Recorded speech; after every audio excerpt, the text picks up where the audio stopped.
এখনও চেষ্টা করছি। আমরা আসলে ব্ল্যাংক চেকের ব্যাপারটা আমি এখনও ক্লিয়ার না।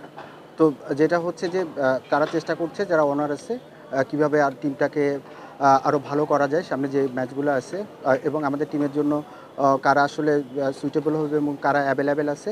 তো আমরা এখনও সময় আছে। আমরা চেষ্টা করছি যে ওর মধ্যে থেকে আমরা রাইট প্লেয়ারটা নিয়ে এসে আমাদের কম্বিনেশনটা ঠিক করার জন্য।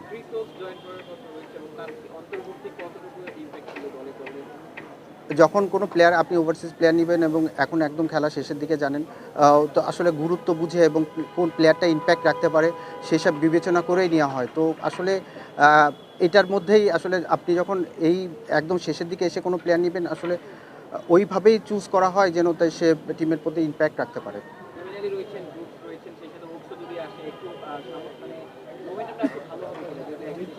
আপনি জানেন যে আর সিলেট যে পর্বতে আমরা অনেকগুলো ম্যাচ খেলেছি। তো আসলে সো ফার সো গুড ছিল। কিছু ম্যাচ ভালো জিতেছি, কিছু ম্যাচ ক্লোজ ছিল।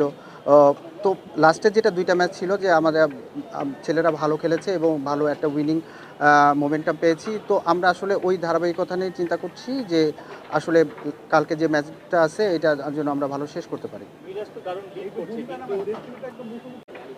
আমার কাজটাই তো আসলে ওই ছেলেরা যখন প্র্যাকটিস করবে তখন তো টেকনিক্যালি হোক, মেন্টালি হোক এইসব জিনিসগুলো দেখা। তো এটাই স্বাভাবিক যে ও প্র্যাকটিস করছে, কোনো কিছু যদি কারেকশন দরকার হয় আমিই যাব কথা বলব।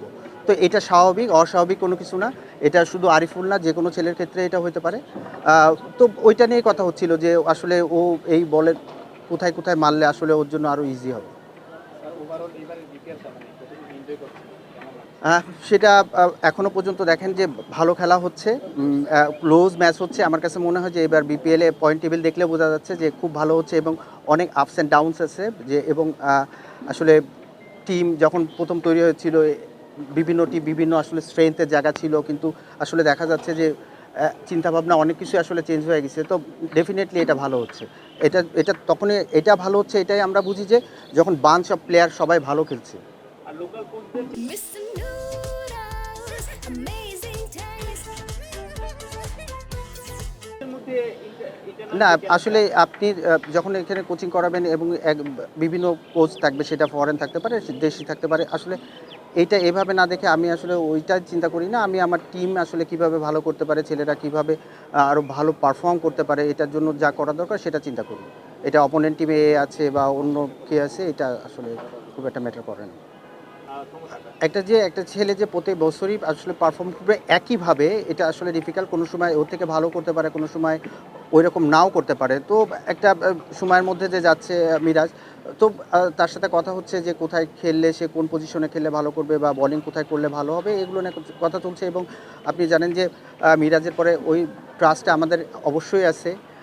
এখন যে কোয়ালিফায়ার রাউন্ডের ম্যাচগুলো আসতেছে সামনে, এবং এখানে জানেন যে আ এক্সপেরিয়েন্সটা খুবই ইম্পর্ট্যান্ট একটা ব্যাপার। তো আমরা এখনও খুবই আশাবাদী এবং সে এই ম্যাচগুলোতে আরও বেশি ইমপ্যাক্ট রাখতে পারবে।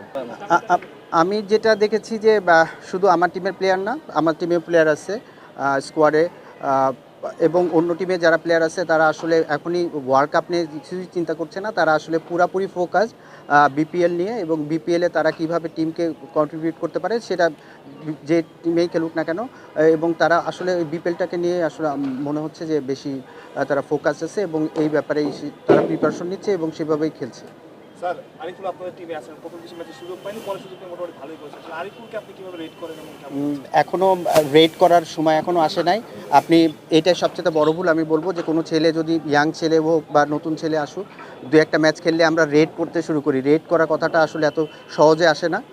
এটা আরও ২-৪ সিজন খেলবে, পারফর্মের ধারাবাহিকতা থাকবে। তারপরে মনে হবে যে না, কিছু ক্রাঞ্চ মুভমেন্টে সে জিতাচ্ছে। এইগুলা হিসাব করে তখন আপনি রেট করবেন। এখন আসলে রেট করার কিছু না। কিন্তু হ্যাঁ, সেই ছেলের মধ্যে কোয়ালিটি আছে।